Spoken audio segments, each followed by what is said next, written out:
السلام علیکم ورحمۃ اللہ وبرکاتہ۔ بسم اللہ الرحمن الرحیم۔ الحمد للہ والصلاة والسلام علی رسول اللہ وعلی آلہ وصحبہ ومن والاه وبعد۔ سبحانک لا علم لنا الا ما علمتنا انک انت العلیم الحکیم۔ رب اشرح لی صدری ویسر لی امری واحلل عقدۃ من لسانی یفقهوا قولی واجعل لی وزیرا من اہلی رب زدنی علما رب زدنی علما رب زدنی علما۔ اللهم ارنا الحق حقا وارزقنا اتباعه ارنا الباطل باطلا وارزقنا اجتنابه برحمتك يا ارحم الراحمین۔ احباب گرامی قدر، 22 رجب کو کنڈوں کا اہتمام کیا جاتا ہے اور اس کے جواز کے لیے دلیل یہ پیش کی جاتی ہے کہ 22 رجب کو جناب جعفر صادق رحمہ اللہ کا سانحہ انتقال پیش آیا۔ پہلی بات تو یہ سمجھ لیجئے، امام جعفر صادق رحمہ اللہ کی تاریخ وفات یہ نہیں ہے۔ 22 رجب جناب جعفر صادق رحمہ اللہ کی تاریخ وفات نہیں ہے، بلکہ ان کی تاریخ وفات 15 شوال 148 ہجری ہے۔ 15 شوال 148 ہجری۔ شوال وہ مہینہ ہے جو رمضان کے بعد آتا ہے۔ یہ بھی نہیں کہ ان کی تاریخ وفات مختلف فی ہو، بلکہ 15 شوال باتفاق مؤرخین ہے۔ تو یہ جو دلیل پیش کی جاتی ہے، گویا کہ یہ جو شاخ نازک پہ آشیانہ بنے گا ناپائیدار ہوگا، اس کی مصداق ہے۔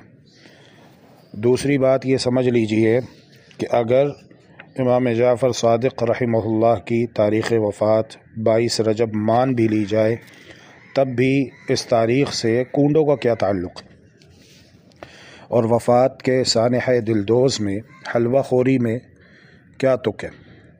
تیسری بات یہ ہے کہ جناب جعفر صادق رحمہ اللہ جیسے سینکڑوں بزرگ ہماری تاریخ میں گزرے ہیں، ان کے یوم وفات پر ایسا کیوں نہیں کیا جاتا؟ جعفر صادق رحمہ اللہ کی وفات والے دن ہی ایسا کیوں کیا جاتا ہے؟ اس تخصیص کی بنیاد اور دلیل کیا ہے؟ شاہ ولی اللہ محدث دہلوی رحمۃ اللہ علیہ نے بڑی خوبصورت بات لکھی ہے حجت اللہ البالغہ میں۔ کہتے ہیں کہ اگر ہم دنوں کو منانا شروع کر دیں سو سال کا کوئی دن ہی ایسا خالی گزرے جس میں کسی نہ کسی اللہ کے ولی کی ولادت نہ ہوئی ہو، یا وفات نہ ہوئی ہو، یا شہادت نہ ہوئی ہو۔ چوتھی بات یہ سمجھ لیجئے، دین کی تکمیل محمد الرسول اللہ صلی اللہ علیہ وسلم کے ذریعے سے ہو چکی ہے۔ قرآن حکیم کی آیت کریمہ ہے، اعوذ باللہ من الشیطان الرجیم، بسم اللہ الرحمن الرحیم، الیوم اکملت لکم دینکم واتممت علیکم نعمتی ورضیت لکم الاسلام دینا۔ تو تکمیل شریعت کے بعد کسی کو دین میں اضافہ کرنے کی اجازت نہیں ہے۔ تو بہرحال جس لحاظ سے بھی اس رسم کا جائزہ لیا جائے، اس کے جواز کی کوئی گنجائش نہیں ہے۔ اسی لیے بلا امتیاز ہر طبقے کے محقق علماء نے اس بات کی بے اصلیت ظاہر کی ہے۔ پانچویں بات یہ ہے کہ اگر یہ کہا جائے کہ یہ کنڈے دراصل اسی طرح جناب جعفر صادق رحمہ اللہ کے نام کی نیاز ہے جس طرح دوسرے کئی بزرگوں کے ناموں کی نیاز دی جاتی ہے، تب بھی یہ بہت بڑا گناہ ہے، بلکہ شرک ہے، کیونکہ نظر و نیاز عبادت کی ایک قسم ہے، اور عبادت صرف اور صرف اللہ سبحانہ و تعالیٰ کا حق ہے، اس کے سوا کسی کی بھی عبادت جائز نہیں ہے۔ بلکہ اگر کوئی شخص اللہ عز و جل کے سوا کسی اور کی عبادت کرے گا تو وہ شرک قرار پائے گا۔ پھر آپ اس بات کے اوپر بھی غور کیجئے کہ جو عربی کے حروف تہجی ہیں وہ 28 ہیں، ان میں ڈال نہیں آتا جو کہ لفظ کنڈے میں استعمال کیا گیا ہے۔ کنڈے میں جو ڈال استعمال کیا گیا ہے عربی میں نہیں آتا۔ اللہ اکبر۔ تو اصل حقیقت یہ ہے کہ 22 رجب سیدنا معاویہ رضی اللہ تعالی عنہ کاتب وحی کی وفات کا دن ہے، اور دشمنان صحابہ جناب معاویہ رضی اللہ تعالی عنہ کی وفات کی خوشی میں اس دن کونڈے وغیرہ کے ذریعے سے اظہار فرحت و مسرت کے طور پر کھانے پینے کا اہتمام کرتے ہیں، جیسا کہ ایک رافضی کیلنڈر میں مرگ معاویہ رضی اللہ عنہ کے عنوان سے 22 رجب کو خوشی کا دن بتلایا گیا ہے۔ تو بہرحال امام مالک بن انس رحمۃ اللہ علیہ، جنہوں نے مدینہ طیبہ میں مسجد نبوی میں 25 سے زائد برس پیارے پیغمبر علیہ الصلاۃ والسلام کی حدیث مبارکہ کا درس دیا، فرماتے ہیں کہ قرآن حکیم کی اس آیت کریمہ کے آ جانے کے بعد کہ اللہ تبارک و تعالی نے فرما دیا الیوم اکملت لکم دینکم، آج کے دن میں نے تمہارے لیے تمہارا دین مکمل کر دیا۔ اس آیت کریمہ کے نزول کے بعد بھی اگر کوئی شخص من زعم ان فی الاسلام بدعۃ حسنۃ، یہ گمان کرے کہ دین اسلام میں کسی اچھے کام کا، اچھی بدعت کا تصور کیا جا سکتا ہے، اس کی گنجائش ہے، فقد زعم ان محمد صلی اللہ علیہ وسلم خان الرسالہ، تو وہ یہ گمان کرے گا کہ محمد صلی اللہ علیہ وسلم نے دین پہنچانے میں خیانت کی ہے، نعوذ باللہ من ذالک، نعوذ باللہ من ذالک۔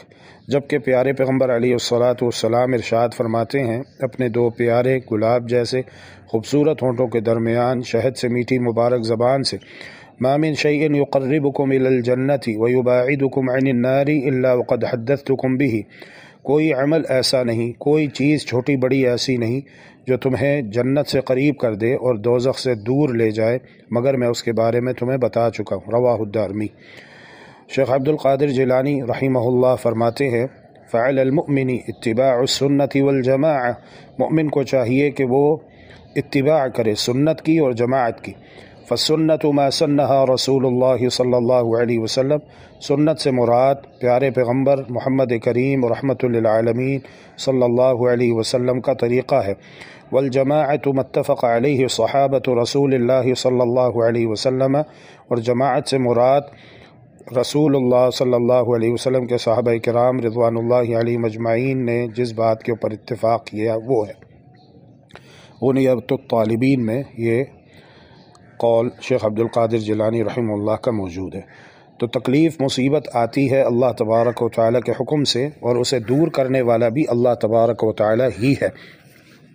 وَإِن يَمْسَسْكَ اللَّهُ بِضُرٍّ فَلَا كَاشِفَ لَهُ إِلَّا هُوَ وَإِن يَمْسَسْكَ بِخَيْرٍ فَهُوَ عَلَى كُلِّ شَيْءٍ قَدِيرٌ، اگر اللہ تبارک و تعالیٰ آپ کو کوئی تکلیف پہنچانا چاہے تو اسے دور کرنے والا اللہ کے سوا کوئی نہیں، اور اگر وہ آپ کے ساتھ خیر و بھلائی کا معاملہ چاہے تو وہ ہر چیز پر قادر ہے۔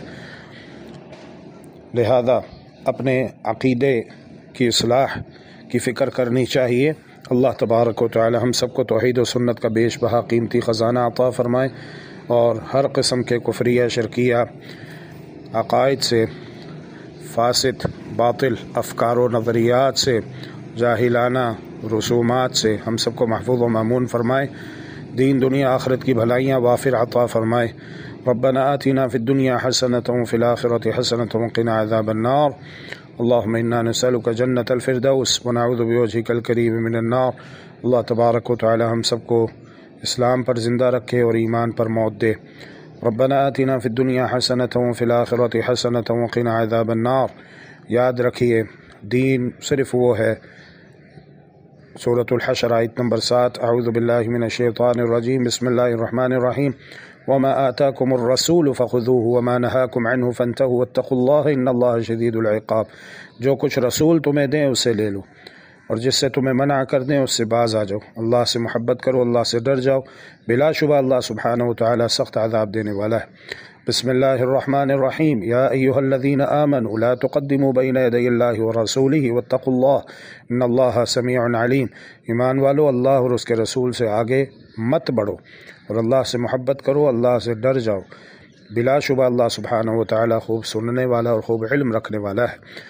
مومنوں کی ماں ام المؤمنین سیدہ عائشہ صدیقہ کائنات طاہرہ مطہرہ عفیفہ بنت الصدیق رضی اللہ تعالی عنہ بیان کرتی ہیں کہ جناب محمد الرسول اللہ صلی اللہ علیہ وآلہ وسلم نے ارشاد فرمایا من عمل عملا لیس علیہ امرنا فہو رد، جس کسی نے بھی کوئی ایسا عمل کیا جس پر ہمارا حکم نہیں، ہمارا عمل نہیں، ہم نے وہ کام کیا نہیں، کرنے کا حکم دیا نہیں، فہو رد و مردود ہے۔